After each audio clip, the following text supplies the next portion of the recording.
Ustedes van a ver eso como médico general porque a la consulta inevitable de medicina general les va a llegar en urgencias el niño que se cayó en el parque jugando y se rompió, les va a llegar el paciente que le va a decir que él se cortó hace varios días y que eso no le sanó y mire la herida cómo está. Todo ese proceso en medicina general está, pero cuando uno se enfrenta a un proceso quirúrgico, sea cirujano, sea ginecólogo, sea cirujano plástico, se expone a este tipo de heridas a nivel de la piel porque es la forma de los abordajes de lo que vamos a estar. Entonces, tenemos que revisar algunas características del proceso de reparación de la piel que la hacen particular y la manera en que la intervención médica va a ayudar a favorecer que el proceso sea un poquito mejor. Entendamos que cualquier herida cutánea tiene el mismo proceso de cualquier tipo de lesión inflamatoria, una noxa o una lesión sobre el tejido, que en este caso es la piel, va a generar una solución de continuidad y una afectación del tejido celular que va a llevar a que nosotros tengamos una primera respuesta que es inflamación aguda. El objetivo de esta inflamación, la respuesta inflamatoria aguda va a llevar a que nosotros tengamos una secreción de cierto tipo de sustancias que va a ayudar al proceso de regeneración y reparación del tejido. Tenemos que recordar que nosotros a nivel de la piel tenemos epidermis, dermis y tejido celular subcutáneo como partes del componente de lo que nosotros denominamos piel. Y ese proceso de la piel es todo lo que va a tener que cicatrizar. Evidentemente, dependiendo de la intensidad de la lesión, es decir, a cuán profundo llegó de la localización, pues va a ser el tipo de respuesta. Entonces nosotros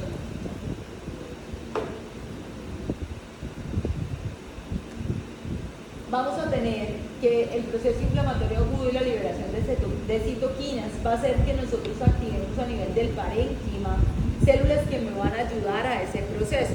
Entonces vamos a tener aumento en la población de fibroblastos en el área que va a ayudar a que nosotros tengamos esta síntesis de proteínas de la matriz extracelular que va a llevar finalmente a todo lo que es el proceso de remodelación y la generación de la cicatriz.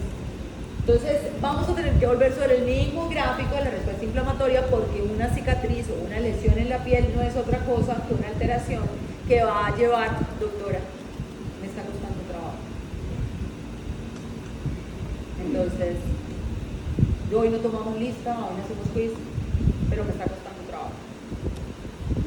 Vamos a ver que esto es una respuesta inflamatoria. Iniciamos con un proceso de inflamación aguda, una lesión, vamos a intentar reparar el tejido y esa reparación del tejido va a migrar a una inflamación crónica que termina en un proceso de remodelación. Entonces, un proceso de inflamación. Dependiendo cómo nos vaya, vamos a tener una cicatriz bonita, que se va a parecer mucho a la piel de al lado, o vamos a tener una cicatriz maluca que va a llamar la atención y que va a terminar en un proceso de fibrosis. Pero todo inicia como un proceso de remodelación aguda, de inflamación aguda. Iniciamos así, tenemos una noxia, una exposición, una lesión en el tejido y arrancamos proceso de inflamación. Eso va a permitir que nosotros en la reparación de herida vamos a dividirlas en 3 fases. Entonces, vamos a llamar a la primera fase inflamación, que corresponde a la fase de inflamación aguda.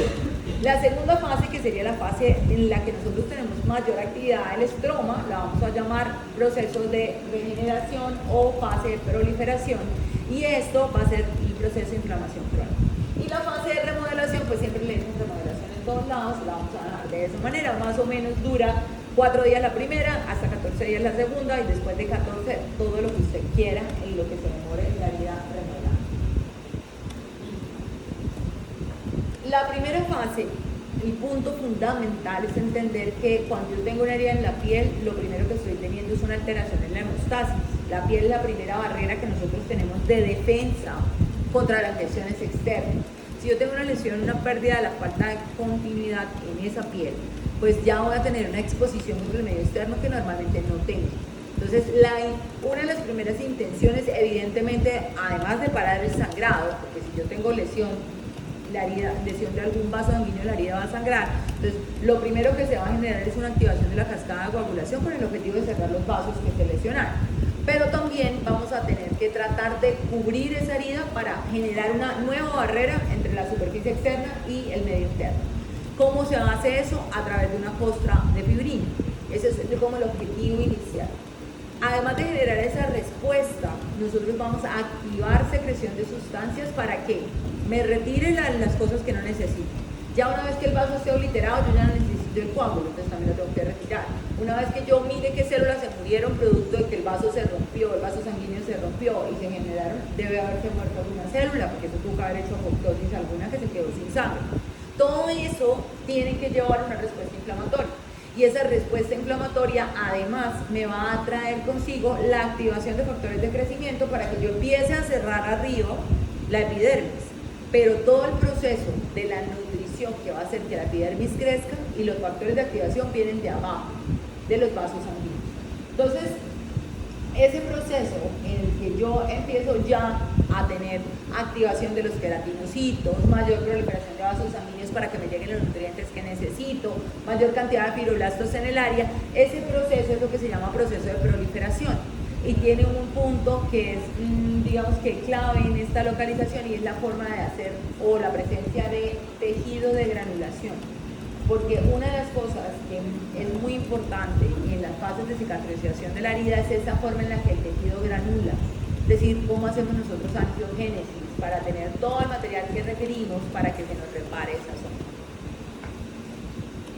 Recuerden siempre que la costra es la medida de protección. Cuando las mamás le dicen a los niños, no se quite la costra, es real. Ahorita más adelante les muestro un diagrama. La costra va protegiendo y a medida que el tejido va creciendo, la costra se va hacia arriba. Pero la costra es una costra de fibrina, va a quedar inmersa dentro de las células. Cuando uno levanta la costra, se daña toda la cicatrización que lleva, incluso puede arrancar parte del proceso inicial de la reparación epidérmica. Entonces, no significa que siempre tengamos que dejar la costra, pero sí es que parte de ese proceso va a estar relacionado con el cubrimiento. Además, el objetivo de la costra es evitar que se infecte la herida. ¿Sí? Estamos tratando de poner una barrera para que no vaya a haber ese traspaso de afuera hacia adentro del cuerpo. Siempre vamos a iniciar con una cascada de coagulación. La lesión vascular tiene que ocluirse, vamos a formar trombo y ese trombo y esa costra que al principio es hemática, fíjense que al principio las costras de las heridas son siempre como rojitas, como negras, como violáceas, porque hace parte de esa costra hemática que formamos. De manera posterior, fíjense que se va cogiendo un color más amarillento, la fibrina es amarilla. Porque recuerden que parte del proceso de la respuesta inflamatoria también la hacen los neutrófilos y todas esas sustancias terminan teniendo ese color amarillento que nosotros vamos a ver. Si de pronto han visto o si recuerdan y alguna vez se quitaron una costra cuando eran niños, no sé, y levantaron la costra, veían que ese tejido abajo era de un rosa claro que se llenaba de sangre lentamente. Tejido de granulación. Cada uno de esos punticos rojos que se iba llenando como una fresa que terminaba después toda la herida ensangrentada, pero al principio se veía ese proceso. Eso es el tejido de granulación. No se no se rasque porque la herida le está sanando. Obviamente, usted se imagina un montón de vasos burbujeando ahí debajo. Esa sensación de hormigueo, de picazón que dan las heridas, es ese proceso de reparación. La sabiduría popular no es tan insabia como algunas personas hacen creer. De verdad, muchas de las cosas que a uno le dicen de cosas de sabiduría, que esto sirve para esto, que no se quite eso, tienen su base fisiológica real. Y eso, por ejemplo, de la sensación de prurito que tienen las heridas, es real. Esa sensación de prurito es esa proliferación de vasos sanguíneos irritando, entre comillas, ese tejido celular que hace que uno tenga ese movimiento. Y eso es lo que nosotros vamos a ver. Entonces, primero una costra de fibrina, luego esa costra de fibrina que va a llevar a ese proceso de coágulo hemático y al cierre temporal, vamos a tener una fase exudativa de inflamación aguda plena, en donde nosotros vamos a tener la aparición de células inflamatorias que van a favorecer la siguiente fase, que ya es la formación del tejido de granulación, proliferación de vasos sanguíneos, y esa lleva a que los factores de crecimiento permitan el cierre epidérmico y el cierre dérmico, que es lo que finalmente me va a llevar a que yo ya después pueda remodelar la herida, es decir, hacer que la herida quede como lo más parecido a la piel de al lado o al tejido subyacente. Entonces, vamos a iniciar siempre a partir de lesión vascular, formación de costra, respuesta inflamatoria y cierre definitivo.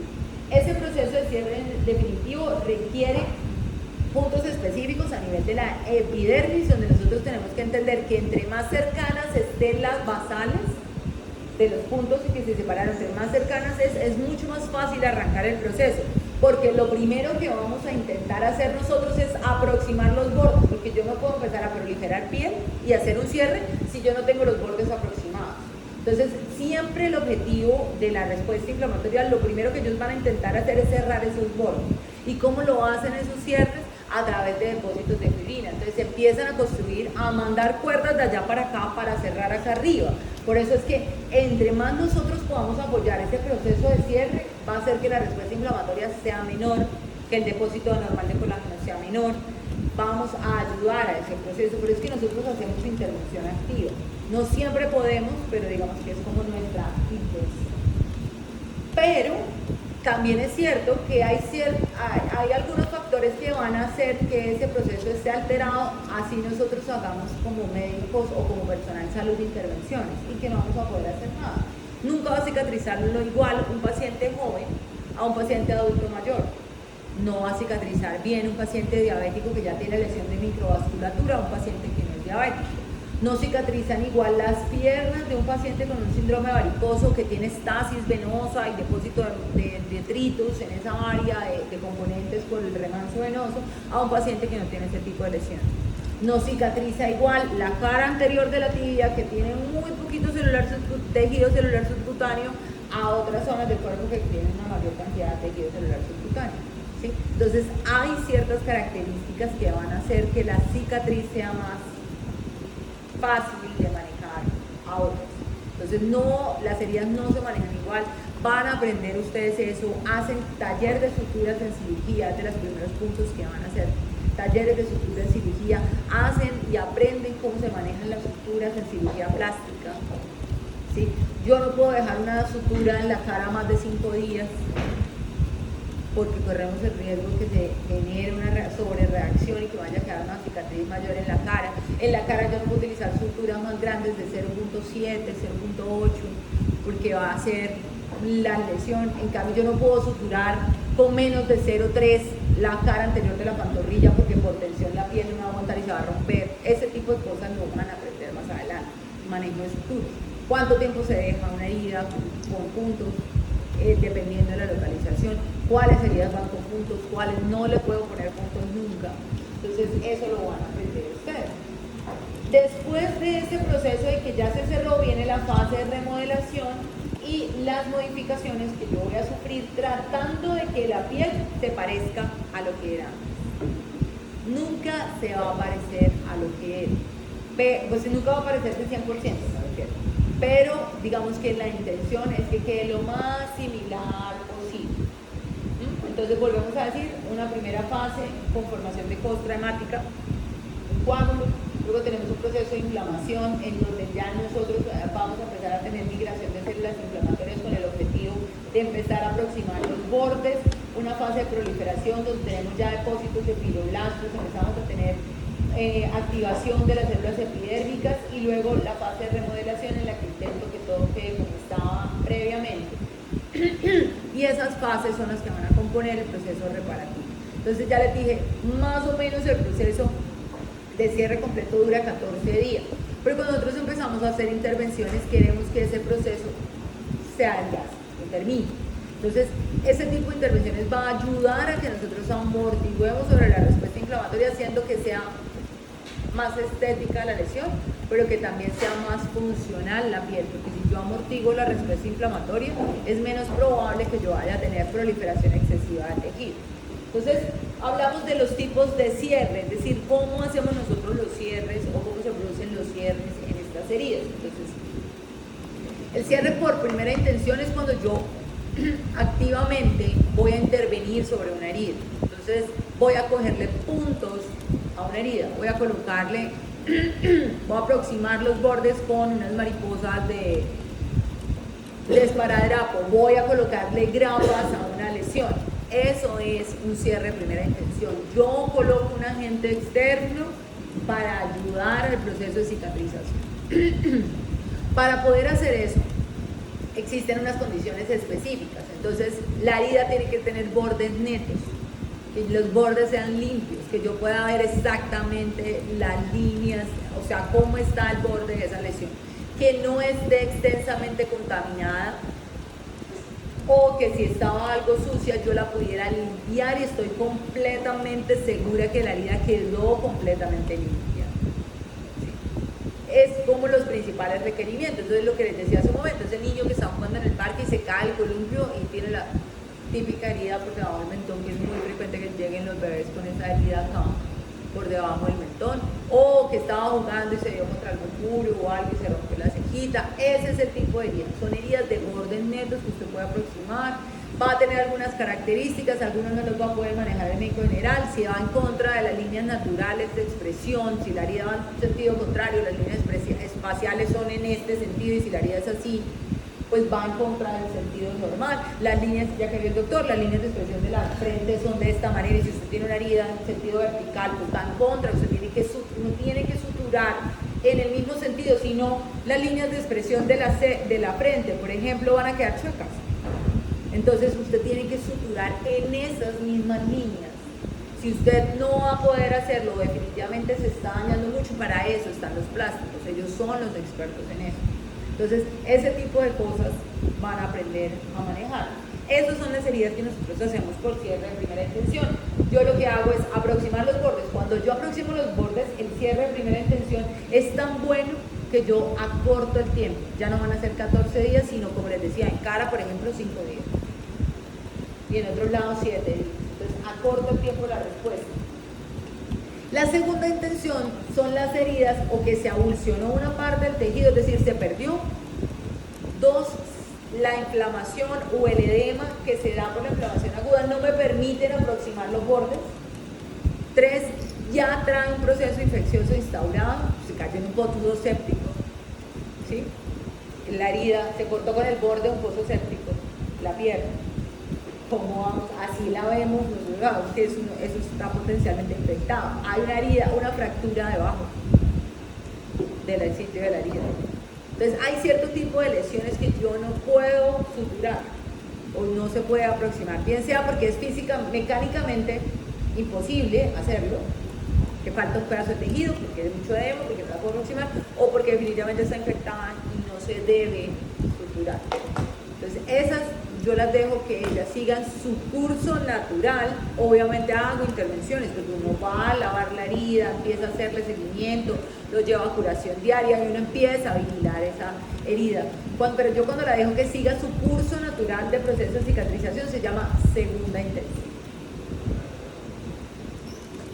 Evidentemente, en la primera intención, al yo hacer activamente la aproximación de las basales de la epidermis, yo amortiguo la respuesta inflamatoria, porque les decía, en la primera fase, una de las primeras cosas que ellos empiezan a hacer en los fibroblastos, a traccionar los dos bordes para cerrar la herida. Ellos lo que quieren no es cerrar la herida propiamente, sino quieren es cubrir el techo.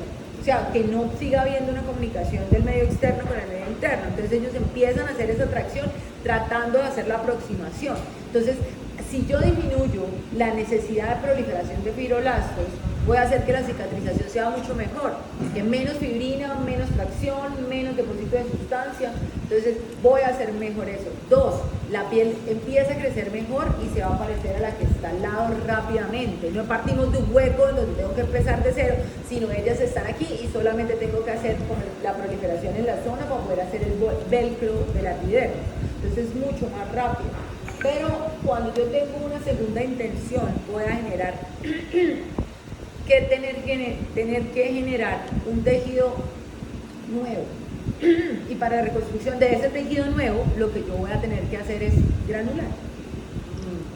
Angiogénesis, migración de sustancias, activación. Tengo que generar matriz celular. Hasta que esa matriz celular no esté, intente aproximar los bordes, yo no voy a poder hacer nada. ¿Sí?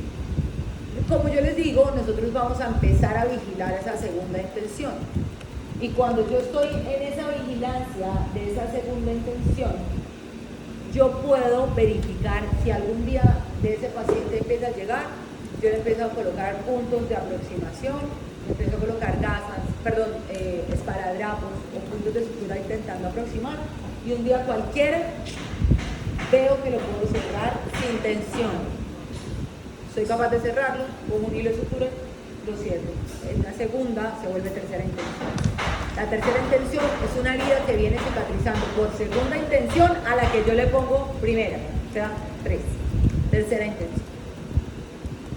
Por eso es la activación. Recuerden que estos cierres son, o sea, una cicatriz de herida normal es lo que venimos hablando, pero estos cierres, cuando hablamos de intención, es porque está siendo vigilada por el personal, ¿sí? Entonces ahí es cuando hablamos cuál es el tipo de cierre de esta herida, es porque nosotros estamos haciendo intervención sobre ella. Entonces ya se dio un poco la inflamación, ya logramos aproximar, ya se utilizaron algunas cosas que me favoreció, pero van a haber heridas que definitivamente yo no voy a poder aproximar. Imaginen una emulsión de tejidos de piel en la cara anterior de la pantorrilla. ¿Sí? Aquí la piel es muy difícil, o sea, intente pellizcarse la cara anterior de la pantorrilla. Es que es muy difícil, uno no alcanza ni siquiera. Ahora imagínense una herida en esa zona, pero si usted rompe esto, la tracción de los músculos, porque ahí tenemos muy poquito tejido celular subcutáneo, entonces las fascias, apenas uno rompe, las fascias retraen, porque está toda la pared del músculo y eso automáticamente, o sea, cerrar esas zonas es muy difícil y genera mucha tensión.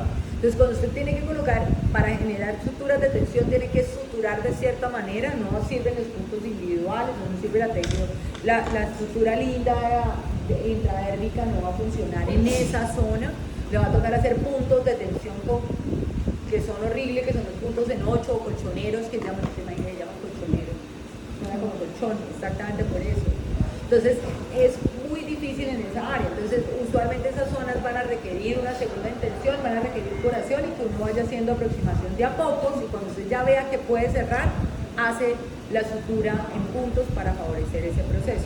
Vuelvo y repito, no es lo mismo las otras zonas de la piel donde uno puede extender y tiene un tejido de más. La cuarta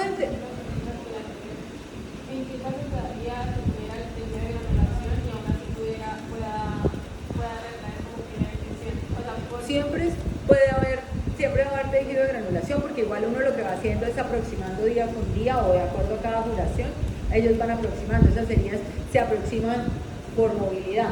Entonces, por ejemplo, tiene una herida acá y lo que hace uno es con el vendaje, al cubrir la herida, usted la aproxima. Y esa es la intención que uno tiene con esos procesos. O le colocan ciertos cosas que se llaman mariposas, que se hacen con esparadrapo o con adhesivos, para intentar aproximar los bordes. En el momento en que usted ya ve que no está granulando en exceso ni nada, usted cierra, porque es que lo de abajo también tiene que sanar, o sea, la dermis y la epidermis también tienen que sanar. Entonces hay ciertas características que uno tiene que entender que usted tiene que suturar por capa, porque por ejemplo cuando usted tiene una herida sobre la piel que ya usted ve el músculo, por eso es que ahí se hicieron unos puntos internos. Los puntos internos no necesariamente son sobre los tejidos blandos, porque si usted tiene una herida y usted ya está viendo el músculo, ¿qué tiene uno encima del músculo? Entre la fascia. Si usted no sutura la fascia, se va a herniar ese músculo. También de pronto han visto a alguien que digan, ay, miren, esta bolita me quedó después de que me hice la herida en la piel. Es porque no suturaron la fascia y el músculo se puede herniar por la zona. Entonces hay que suturar la fascia y hay que suturar el tejido celular subcutáneo y hay que suturar la piel. Todo depende del espesor de la lesión y eso lo van a ir bien. A veces suturan un pedazo y no pueden suturar el resto, entonces eso lo van a aprender.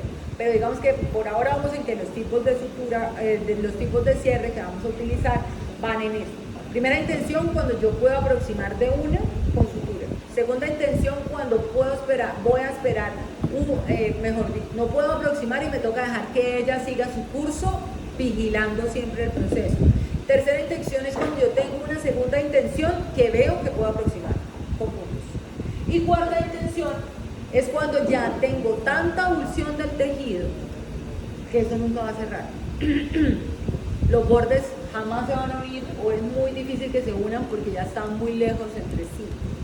Entonces voy a tener que utilizar apoyo extra. ¿Cuál sería el apoyo extra? Un injerto, un colgajo, etcétera, etcétera. ¿Cuál es la diferencia entre injerto y colgajo? que el injerto está completamente separado, yo lo levanto de un lado por entero y lo pongo, y el colgajo tengo la vasculatura dependiente del otro lado. Usualmente utilizan zonas que sean con mucho tejido celular subcutáneo, que la irrigación se mantenga. Entonces, espalda con glúteo, glúteo con espalda, muslo con glúteo, muslo con... ¿sí? Y hacen la comunicación de un tejido al otro. Eso es mucho más complejo que decirlo así, porque ellos pueden hacer rotación del colgajo, pueden hacer inmersión interna del colgajo, o sea, por debajo de la misma piel, y lo meten y lo sacan por el otro lado.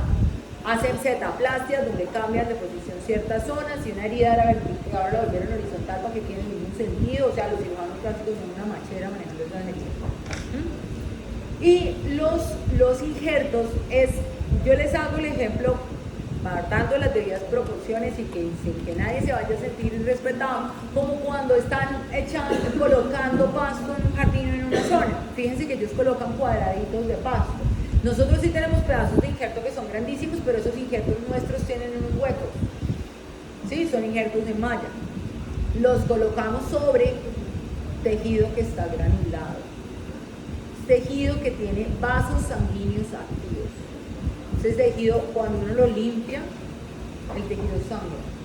Y uno lo ve como se le limpia y retira, y el tejido se ve amarillito inicialmente y empieza a sangrar. Cuando tiene esa proliferación de vasos es que yo tengo la plena certeza que le voy a colocar el injerto y va a pegar. ¿Sí? Porque si esos vasos no están activos, o sea, el tejido de granulación no está activo, el injerto es muy difícil que pegue. O sea, entienden que esto es un pedazo, yo le estoy poniendo una epidermis sin dermis a ese tejido. ¿Sí? Entonces esa granulación va a ser la dermis de esta piel que yo le estoy poniendo. Esa piel puede crecer por cultivo o puede crecer que la retiran, como la imagen que está acá, la retiraron de otro lado, la levantaron y la pusieron aquí. ¿Sí? Termina siendo como una abrasión, se maneja como una abrasión para el paciente y ellos se hacen. Entonces usualmente toman piel del muslo o del glúteo para hacer esos injertos. Y generalmente los injertos van para la pantorrilla o para la cara. ¿El colgajo es lo mismo? El colgajo es dentro del mismo tejido y coge tejido celular subcutáneo. Este sí, el tejido celular subcutáneo es del sitio de origen y no lo despega. Lo cuelga, porque se llama colgajo, lo desplaza. Entonces, o lo desplazan por encima o lo desplazan. Generalmente el sitio de unión va por dentro. Entonces ellos diseccionan y dejan el paquete vascular por dentro. Entonces acá está digamos, lo toman de aquí, porque usualmente es espalda de glúteo, pero digamos que está la espalda. Toman de aquí y lo meten por debajo del paquete vascular con toda la piel y lo sacan acá, para ponerlo aquí. O sea, despegan la piel, este es el rodete que van a poner, entonces sacan el rodete de piel. Pero el paquete vascular es tejido celular subcutáneo, entonces el paquete vascular no tiene piel. Pero lo que ellos hacen es una disección por debajo y la meten y lo sacan en el hueco donde lo tienen que poner. Por eso les digo, son los magos. Hacen el canal para que pase la vasculatura, lo descuelgan. Sigue conectado a donde va y eso puede ser tan extenso como que lo sacan de aquí del omoplato, porque ellos colocan los expansores acá. Lo sacan desde aquí y lo descuelgan a mitad de pierna. Es una maravilla. No, porque ahí se afronta. Por eso le digo, hacen los expansores y arriba afrontan. Queda una línea de donde sacaron el pedazo de piel, que es una línea de sutura. ¿Por qué no injerto?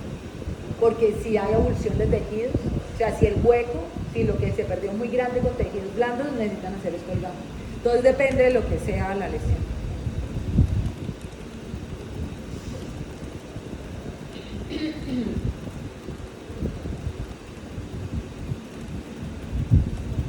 Para poder poner el injerto requiere que haya granulación. O sea, para poder pegarlo, tiene que granular. La segunda parte, después de ver la parte de cicatrización, que en realidad es como tratar de desglosar la parte de inflamación para la reparación de la piel, vamos a hablar de lo que es, qué pasa con esa herida. Primero entender que una herida nunca va a tener la misma resistencia, una cicatriz nunca va a tener la misma resistencia que la piel normal. Nuestra piel es muy resistente. Y esa resistencia está, entre otras cosas, por la forma en la que van dispuestas las fibras de colágeno. Las fibras de colágeno son paralelas a la línea basal de la piel. Eso es lo que hace o permite que nosotros podamos estirar esa piel. Por eso es que hay lesiones en la piel en la que las fibras de colágeno se disponen anormalmente y la piel se pone frágil. No sé si habrán visto los bebés arlequín, que tienen una alteración en esa disposición de tiras de colágeno y la piel se rompe con solo tocarlo. Nosotros, nuestra elasticidad de la piel depende de la disposición adecuada de las tiras de colágeno. Cuando nosotros tenemos una herida, la herida, el proceso de cicatrización va a llevar a que nosotros tengamos que reparar la epidermis, o sea, la parte de la piel, y la dermis de manera posterior. Ese proceso va a llevar que la disposición de las fibras de colágeno requiera tiempo. Nosotros hacemos la síntesis de las proteínas y esa respuesta inflamatoria tiene que estar muy atenuada, porque en la medida si los fibroblastos están llegando de manera desordenada al proceso, la disposición de las fibras de colágeno no va a ser la correcta. Sin embargo, nosotros hacemos un proceso de remodelación.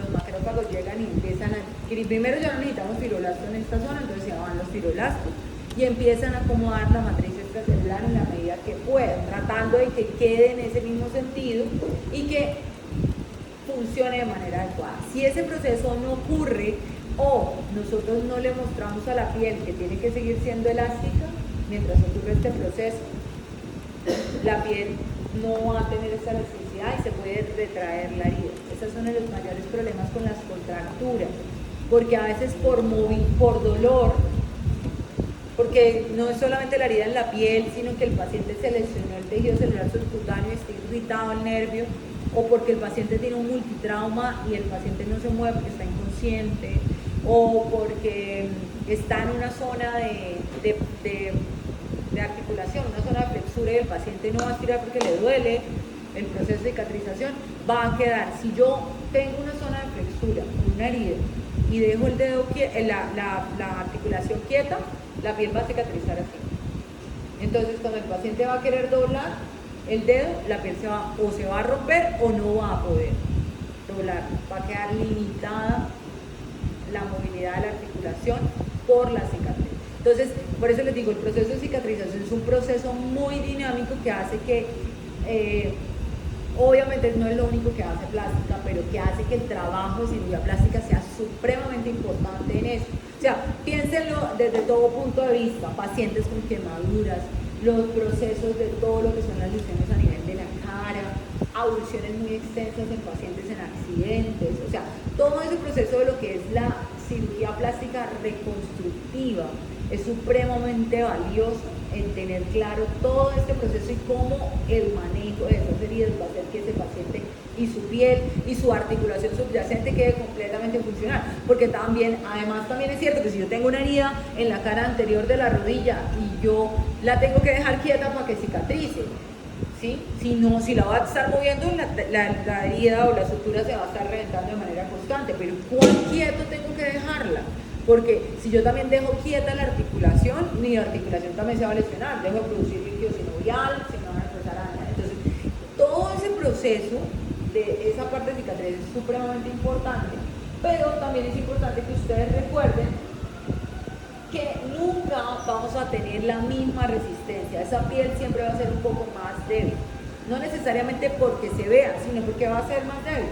Obviamente, entre más grande sea la herida, más grande sea la cicatriz, pues más posibilidades hay de que se lesione. Si es una herida abusiva, ¿sí?, es mucho más probable que esa cicatriz sea mucho más delgada. De pronto ustedes han visto una cicatriz de quemadura, ¿sí? Esa piel es mucho más delgada que la piel la piel adyacente que no está quemada. Entonces, dentro de estas fases de inflamación, proliferación, que la base de la proliferación es el tejido de granulación, ya les había dicho, y la fase de remodelación, nosotros vamos a tener que este proceso de remodelación inicia desde el mismo momento en el que yo llamo los fibroblastos. Y los fibroblastos los voy a llamar durante el proceso de proliferación, porque inicialmente los fibroblastos no me van a dar resistencia. Ellos lo primero que quieren hacer es cierre del sitio. Eso es lo primero que hacen los fibroblastos. Entonces, hay factores que influyen, ya los habíamos mencionado algunos: la edad, el estado nutricional del paciente, el estado metabólico, el aporte circulatorio. O sea, nosotros requerimos adecuada perfusión arterial, pero adecuado drenaje venoso. Cualquier alteración con disminución del flujo arterial, o sea, un paciente con lesiones arteriales a nivel de miembros inferiores, una enfermedad arterial oclusiva crónica de miembros inferiores, un paciente con ateromas, con placas en las piernas, o un paciente que tiene un síndrome varicoso severo, va a cicatrizar mal. Yo creo que han escuchado hablar también de los pie diabéticos, que es una mezcla de las dos cosas, ¿no? El pie diabético es un paciente diabético que tiene lesión vascular arterial, pero que además el estado metabólico del paciente no es el adecuado, lo que hace que los procesos de cicatrización, inflamación no sean óptimos. Entonces tenemos procesos así, y obviamente, como siempre, nosotras tenemos el problema, el exceso de estrógenos amortigua un poco la respuesta inflamatoria, lo que hace que las mujeres tengamos menos o una cicatrización no tan óptima. Eso no quiere decir que no haya mujeres que cicatricen bien o que no hayan hombres que cicatricen mal, sino que por flujos hormonales nosotras con una mayor tendencia cicatrizamos menos bien que ellos. Y factores locales también debemos mencionar. Dentro de los procesos de esa reparación vamos a tener procesos de reparación anormal.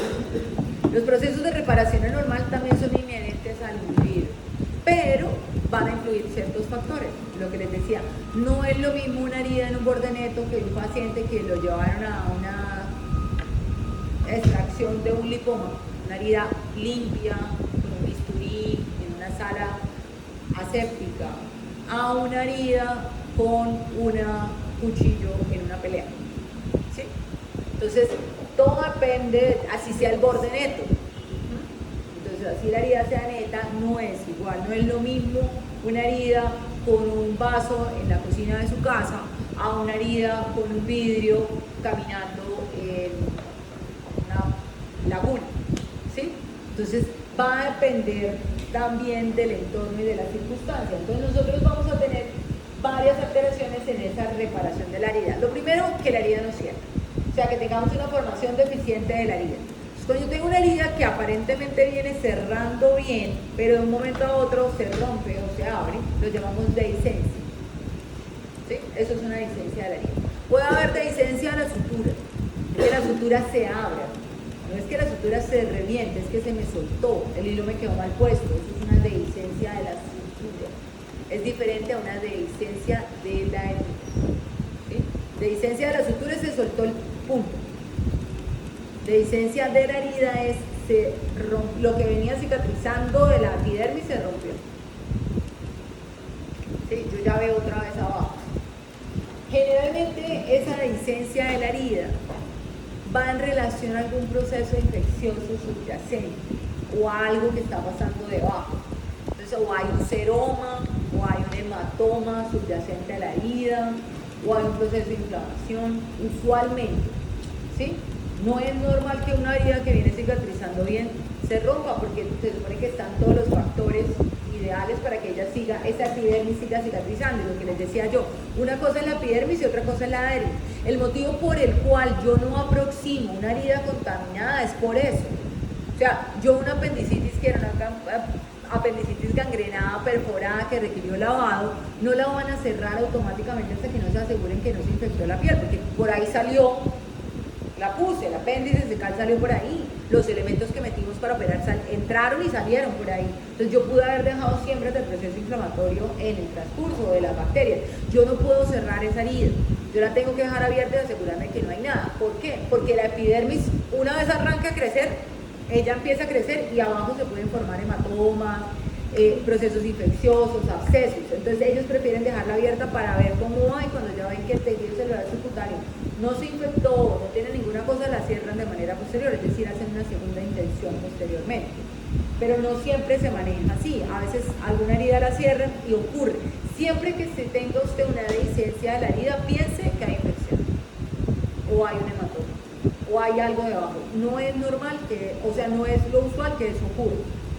Ya los procesos de fístulas usualmente se relacionan a fracturas subyacentes o algo adentro subyacente, eso ya lo vamos a ver después. Entonces se forman las fístulas comunicando el sitio de fractura con la piel para hacer drenajes o accesos, usualmente van en relación a ese proceso. La segunda forma de alteración en la reparación es que tengamos una excesiva cantidad de componentes. Entonces ahí vamos a tener dos tipos de lesiones. o es una cicatriz hipertrófica o es un queloide. La diferencia entre ambos, a mi gusto, no es tan complejo. El queloide, perdón, la cicatriz hipertrófica, como su nombre lo dice, es una cicatriz elevada, pero que sigue siendo cicatriz, es decir, me recuerda cómo era la original.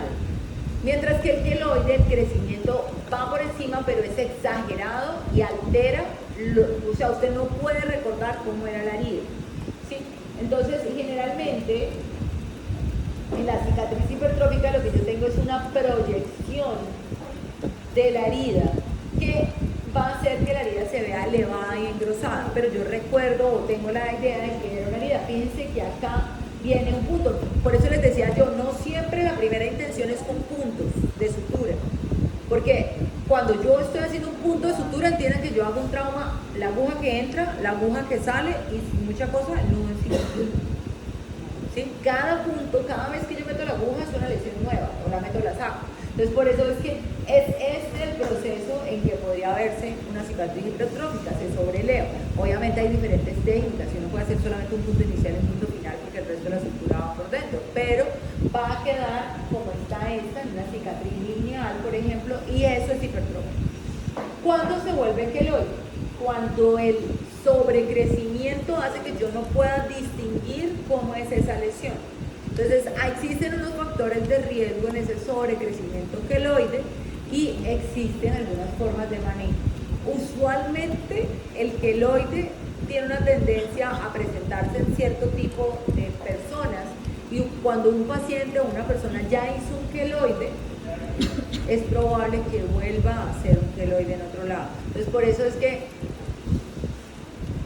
pues depende del sitio donde vayan. Cuando usted se va a hacer un tatuaje, cuando usted se va a colocar un piercing, esas de las cosas que a usted le preguntan. ¿Hace queloides usted? ¿Ha hecho queloides usted? ¿Tiene algún tipo de cicatrización rara? Porque ellos están preocupados por eso. Usted imagina que los tatuajes que son ponerlo, los piercing que son atravesar, y uno de los sitios más frecuentes de queloides son los piercing. Los pacientes hacen queloide mucho en las cicatrices de las perforaciones en el pabellón auricular, es uno de los sitios que más frecuentemente ve uno ahorita, esos queloides. Entonces es importante que nosotros tengamos en cuenta eso dentro del manejo. Entonces lo que nosotros vamos a tener en un queloide es una formación excesiva de elementos, de los elementos que normalmente intervienen en el proceso. ¿Qué es lo que se forma en exceso? Pues colágeno, ¿sí? Y la cicatriz y la matriz extracelular va a hacer que se sobreleve la piel, y esa piel, alejándola yo de los vasos sanguíneos, ¿de dónde toma la irrigación? De la dermis. Y si yo le pongo un montón de tejido, la alejo, la piel va a estar delgada. Por eso es que tiene ese aspecto como brillante. ¿Okay? Entonces vamos a tener la acumulación dentro de esos tejidos. ¿Qué es un queloide? El queloide inicia como una cicatriz hipertrófica. Es una cicatriz que empieza a crecer, obviamente sale de una cicatriz. Entonces empieza a crecer de una manera desordenada hasta que termina el proceso. Pero esas cicatrices han sido desde siempre. Tan es así que nosotros los humanos hemos aprendido a utilizarlas como una forma de tatuajes, ¿sí? Entonces hay ciertas condiciones, lo que les digo yo, puede ser su forma de cicatrizar, hace que usted haga eso, pero si usted somete a trauma sostenido una cicatriz, lo más seguro es que esa cicatriz termine en hipertrófico o en queloide.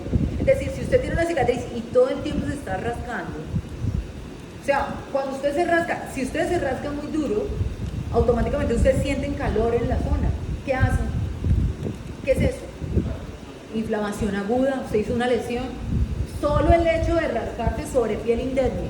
Por eso es que uno se le pone caliente, bueno, a algunas personas se les pone más rojo que otros, solo por rascarlos. Entonces, yo no me acuerdo cómo es que se llama eso, entonces hay gente que hace incluso angioedema y se eleva, no me acuerdo cómo es que se llama ahorita eso. Ellos se pueden escribir una letra y eso se sobreleva, hacen una reacción exagerada. Esto es trauma, entonces eso genera inflamación. Entonces, si usted está constantemente, por eso es que cuando la madre no se rasque, ya le va a quedar una cicatriz fea. Es verdad, la estimulación sobre un sitio que esté inflamado hace que haya más inflamación. Entonces, en la medida que alguien se esté traumatizando constantemente, es eso. Entonces, yo cada vez que veo que llega alguno con piercing nuevo y está... Dice uno, ¿es el primero que me pone? O definitivamente no hace nada. O la gente que se pone los tatuajes y está todo el tiempo. yo nunca he visto, o sea, yo nunca he entendido cómo son capaces, o sea, porque no son capaces de seguir las órdenes puntuales que uno les da. O sea, los procesos cuando los tatuajes se infectan, cuando los tatuajes ¿cómo que les dicen? Ellos se apoyan, es producto de que la gente se lo molesta. Si usted se deja el tatuaje ahí quieto, el tatuaje no le pasa, pues no quieto, porque a veces hay que hacerle curaciones, el tatuaje no le pasa nada. Pero la gente que empieza, esos son los tatuajes que se ulceran, son los tatuajes que se sobrelevan, y esto es lo que pasa.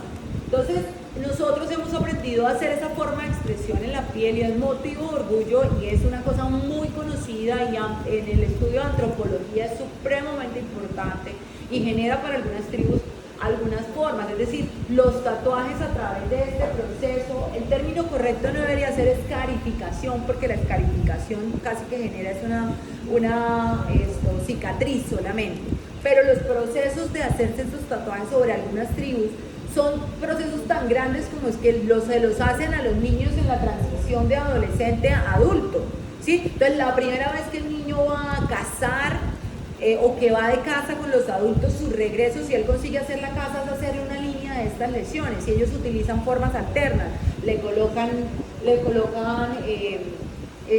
ceniza sobre las heridas, ¿sí? Y hacen ese proceso. Y las mujeres cuando alcanzan su madurez sexual les ponen cosas, y si tienen hijos les hacen esto, entonces para ellos es motivo de orgullo exhibir su piel de esa manera.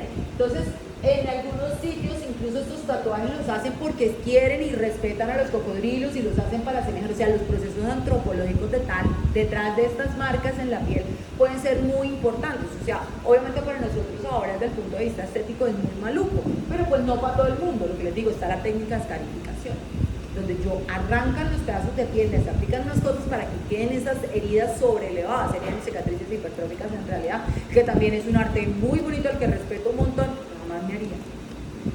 Pero quedan muy bonitos esos tatuajes en esa forma de hacerlo. Obviamente por los gustos se venden las telas, decía mi abuela, y cada quien tendrá su idea y su forma, pero esto es arte y es una forma de expresión en piel, es importante que lo sepan.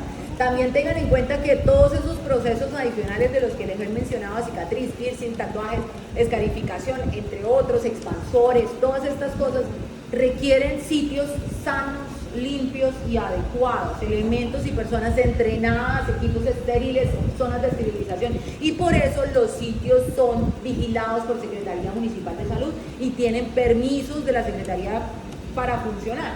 Eso quiere decir que no permitan que ustedes ni sus amigos vayan a sitios de garaje a hacer estas cosas. No solamente es el riesgo de transmisión de enfermedades como hepatitis B, el VIH muy difícil se transmite, o sea, tiene que ser a los 10 segundos que uno le pone la misma aguja al otro, pero la hepatitis B sí se transmite, la hepatitis C sí se transmite, tuberculosis se transmite, y esas cosas que quedan en el ambiente sí están ahí. En cambio, la utilización de esas agujas van a permitir esto, y que el proceso sea adecuado y óptimo. Pero en el actual médico sí quedan, estas sí no son lindas. Entonces, estos son de cicatrices, de una cicatriz de apendicectomía y de la esterilización quirúrgica. No decía, ahí decía solamente esterectomía, pero estoy segura que esto o fue un piercing o fue la esterilización, la del ombligo, ¿sí?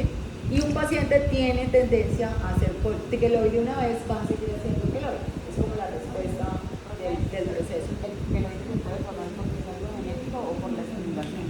Por eso les digo, tiene varios factores, o porque la herida tiene ciertas características, o por sobreestimulación, o porque es genético. La raza negra tiene una tendencia mayor a hacer keloide. ¿Sí, señor? La de la parte de abajo puede ser por la vacuna quirúrgica. Esto sí puede ser. Yo ahí no decía, pero puede ser por esa. Lo que pasa es que, sí. Esa cicatriz se la ponen en uno aquí y se va bajando. Y sabe que lo único que sirve es para que uno dice que no le dé TV menina.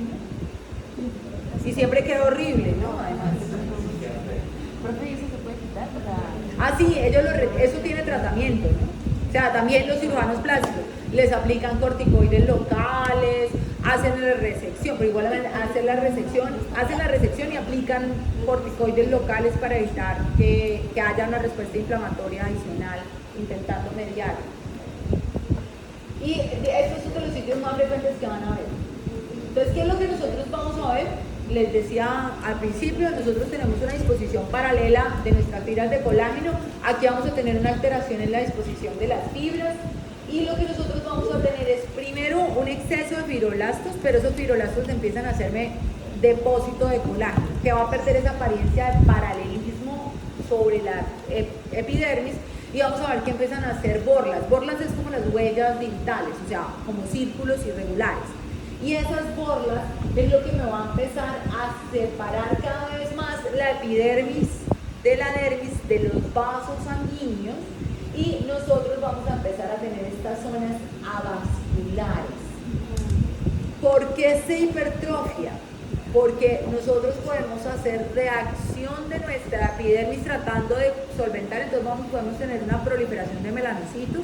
Podemos tener producto de la respuesta inflamatoria una cosa que se llama incontinencia de pigmento, entonces como tenemos respuesta inflamatoria podemos hacer depósitos de hemosiderina y nuestros melanocitos empiezan a descolgar el pigmento, hace que se vean más oscuras, pero la piel siempre se va a ver arrugadita, por eso es que a veces la piel se va a estar delgada, por eso es que se ve como arrugadito, ¿sí? Y como tiene tanta colágeno, entonces va a ser de una consistencia mucho mayor, pero es frágil.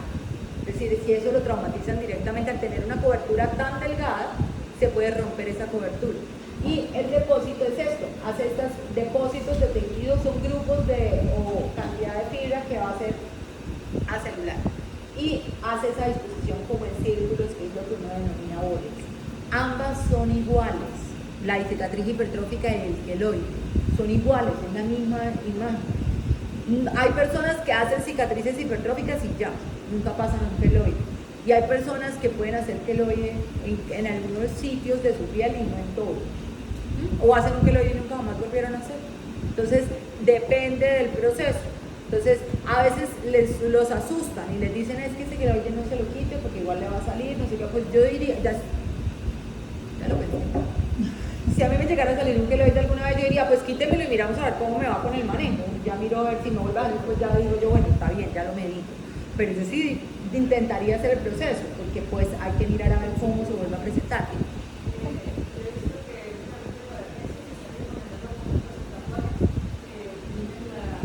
Yo los piercing me los puse cuando tenía la edad de ustedes, entonces yo no sé, mi amor.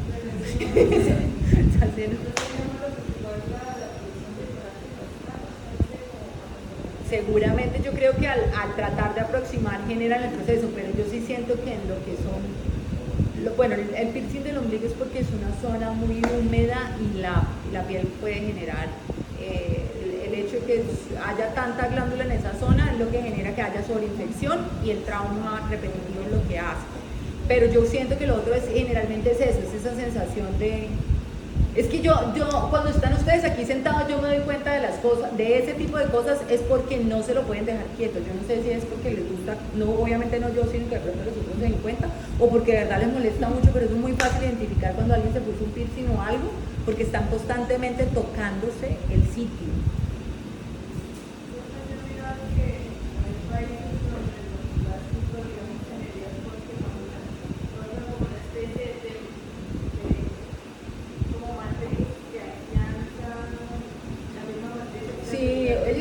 Muchas cosas y hay expansores, entonces a veces está la quemadura acá y le colocan un expansor acá para que pueda estimulan el lado sano para que empiece a cubrir el otro zona.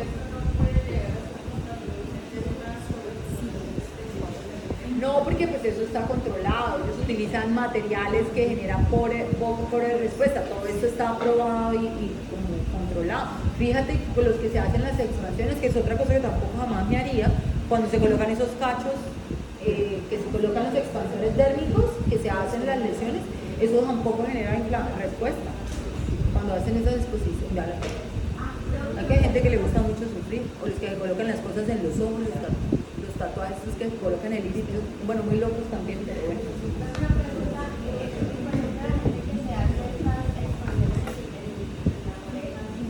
Ahí también se genera queloide. Yo he visto, creo que en el semestre anterior había un chico que tenía una expansión y tenía un queloide, creo que el semestre anterior.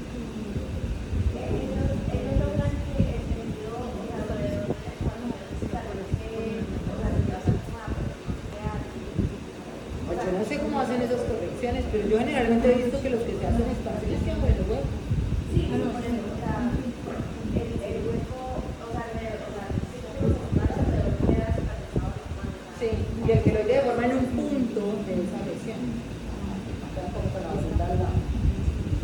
Entonces, generalmente el proceso de cicatrización en la cicatriz hipertrófica tiene una densidad de respuesta y proliferación del tejido que es mayor.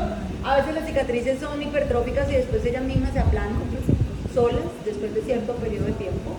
Pero con el queloide usualmente eso no pasa. El queloide queda sobrelevado todo el tiempo y digamos que no necesariamente, no es que siga creciendo todo el tiempo, sino que llega como su punto máximo y ya.